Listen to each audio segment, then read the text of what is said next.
Today we're going to make an orange chiffon cake decorated with orange jelly. I'm also going to show you how to make a jelly veil.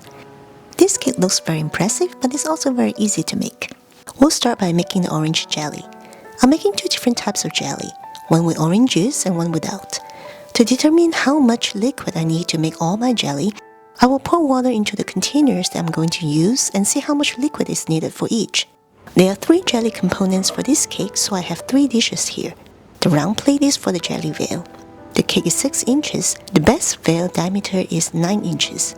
It's large enough to drape over the edge of the cake without being too heavy. If you're using a plate, make sure it has a flat surface, so the jelly will have an even thickness.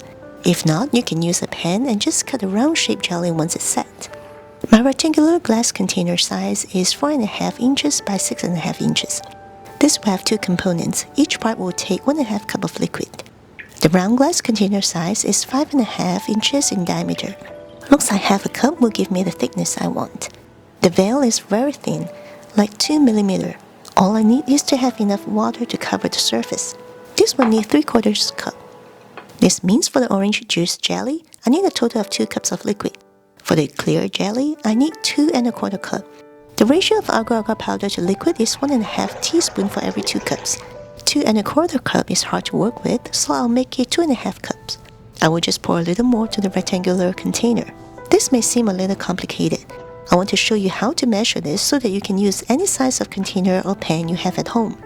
Now wrap these containers, except the plate, with plastic wrap. This will help us to remove the jelly easily later once it's set. For the orange jelly, we need some orange juice. You can use fresh squeezed orange juice, or you can cut out the orange peel and pith, then blend the orange in a blender. This way there will be some orange pulp in the jelly. Reserve some orange wedges because we will use them later. Pour the juice into a pot. Add the agar-agar powder and mix it up. Add the sugar and cook this on medium heat while whisking constantly. Agar-agar powder is an excellent vegetarian alternative to gelatin. It's a stabilizing and thickening agent made from seaweed. You can buy agar-agar powder in any Asian grocery store or buy it online. Once it comes to a boil, let it boil for a couple of minutes, then remove it from the heat.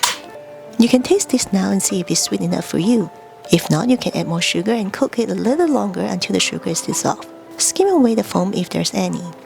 Pour about half a cup into the round container and the rest into the rectangular container. Put them into the fridge. Now we'll make the clear jelly. Same steps as before, but this time we're only using water. Always mix the agar-agar powder in cold liquid before boiling it. If you mix it in hot liquid, it will clump up.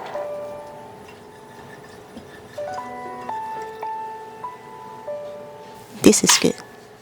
Pour this on the plate to make the veil and the rest onto the rectangular container. I'm going to add some orange color strokes on this one using a toothpick. This is just to make it more interesting. You can skip this part if you like.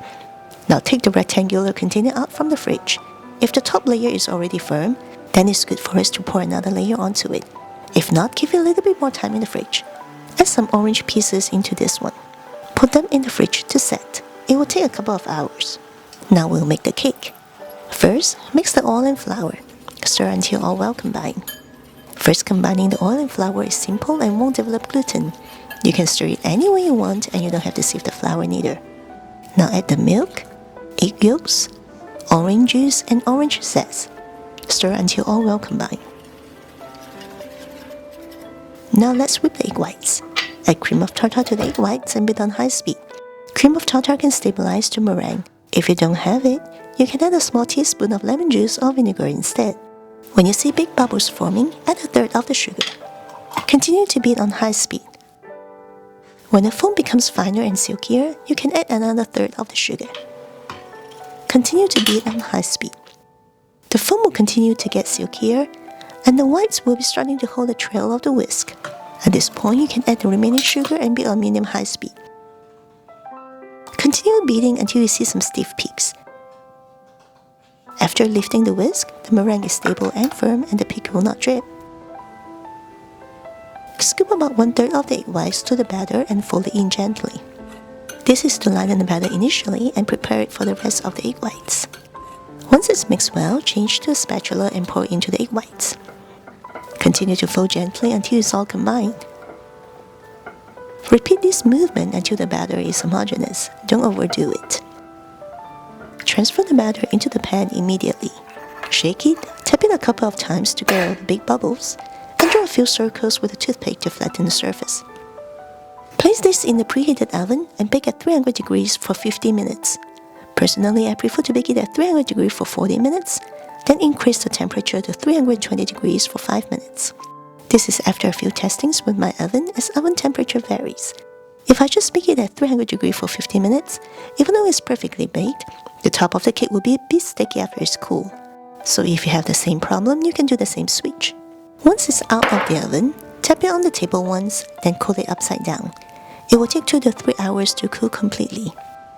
Now that the cake is cool, remove it from the pan carefully, then slice it into 3 layers.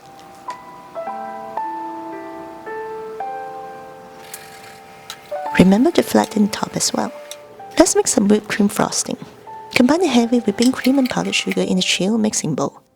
Whip on high speed until it thickens.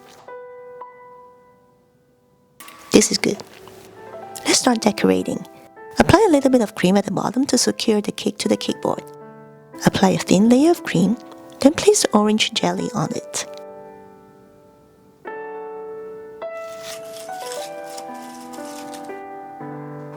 Cover this with another thin layer of cream.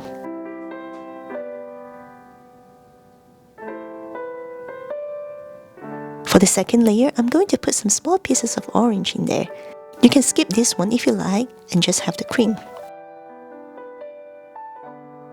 The top layer is usually the bottom of the cake. This is because it's usually the flattest part and will be easier to frost. Cover the entire cake with a whipped cream frosting. Smooth out the cream the best you can.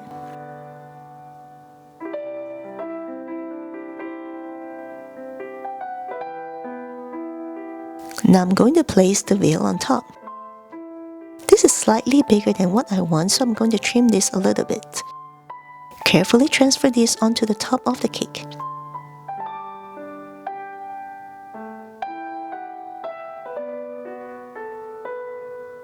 Now I'm going to cut the two-tone jelly into small cubes and place them on top of the cake.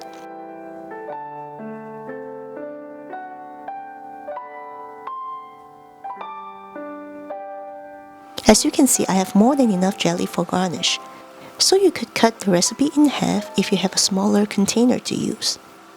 For the finishing touch, I'm going to add some lime zest on top. Not only that a little bit of green color looks really good on there, it also adds a beautiful citrus fragrance for this orange cake.